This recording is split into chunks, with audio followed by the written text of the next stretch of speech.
সাবেক সফল মেয়র বীর মুক্তিযোদ্ধা সাদেক হোসেন খোকার উত্তরস্বরে জনতার মেয়র প্রকৌশলী ইঞ্জিনিয়ার ইশরাক হোসেন আমাদের মাঝে এসে উপস্থিত হয়েছে। যে ৩১ দফার কর্মসূচি, যেটি আমাদের নেতা দেশনায়ক জনাব তারেক রহমান আরও ২ বছর আগে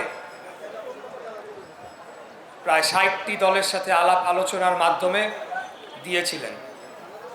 এই ৩১ দফার প্রয়োজনীয়তাটা বাংলাদেশ জাতীয়তাবাদী দলের নেতৃত্বে দেশনায়ক তারেক রহমান আরও ২-২.৫ বছর আগেই উপলব্ধি করেছিলেন, যেটি এখন এটি নিয়ে অনেক আলাপ আলোচনা হচ্ছে। এই দলকে বাংলাদেশের জনগণ মালয়েশিয়ান প্রযুক্তিতে তৈরি অত্যাধুনিক cleaning machine modern vacuum cleaner যে কোনো ধরনের ধুলো ময়লাকে পরিষ্কার করে ঘরকে করে তুলুন চকচকে ও আকর্ষণীয়। Modem, brand of luxury.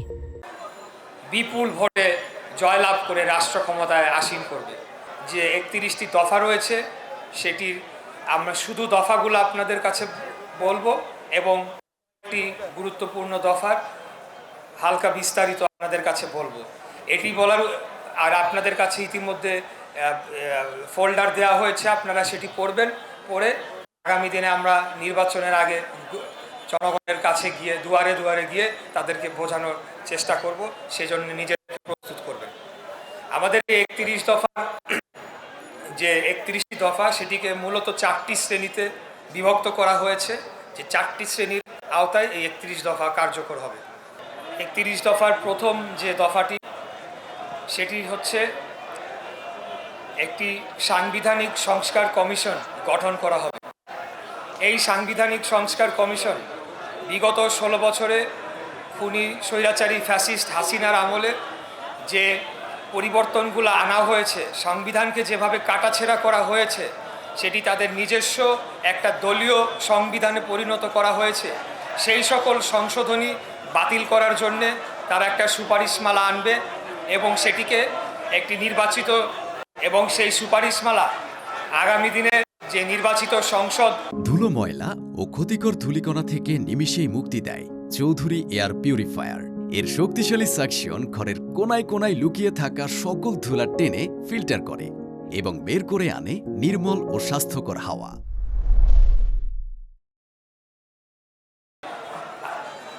গঠন করা হবে, সেই সংসদের কাছে উত্থাপন করা হবে। এই সংবিধান সংস্কার কমিশন যে সংবিধানকে যেভাবে কাটাছেঁড়া করা হয়েছে, সেগুলোকে পরিবর্তন করার জন্য একটা সুপারিশমালা দিবে এবং সেটিকে আগামী সংসদে উত্থাপন করা হবে পরিবর্তনের জন্যে।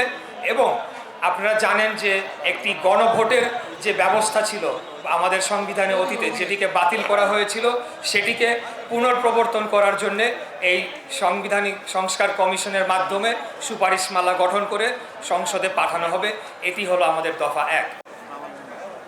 দফা ২, একটি সম্প্রীতিমূলক সমন্বিত রাষ্ট্রসত্তা তথা রেইনবো নেশন প্রতিষ্ঠা ও ন্যাশনাল রিকনসিলিয়েশন কমিশন অথবা জাতীয় সমন্বয় কমিশন, এটিকে গঠন করা হবে।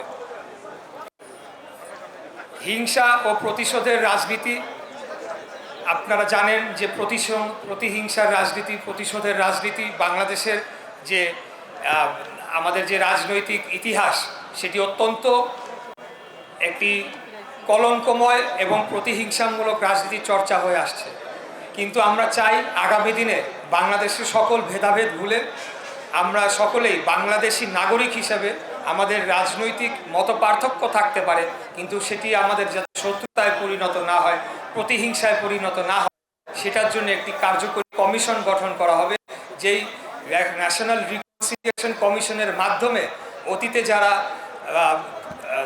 কথার কথা আওয়ামী লীগের সাথে জড়িত ছিল, আওয়ামী লীগের নীরব ভোটার ছিল, নীরব সমর্থক ছিল, কিন্তু আওয়ামী লীগের লুটপাট, গুম, খুন, হত্যার সাথে জড়িত ছিল না, তাদেরকে যাতে আমরা পুনর্বাসন করতে পারি, সেটির প্রক্রিয়া করার জন্যে এই ন্যাশনাল রিকনসিলিয়েশন কমিশন যেটি বলা হচ্ছে, সেটিকে গঠন করা হবে। অর্থাৎ বাংলাদেশ জাতীয়তাবাদী দল আগামী দিনে কোনো প্রতিশোধ না নিয়ে বাংলাদেশে শান্তি প্রতিষ্ঠা করতে চায়, সেটি এই দ্বিতীয় দফায় বলা হয়েছে।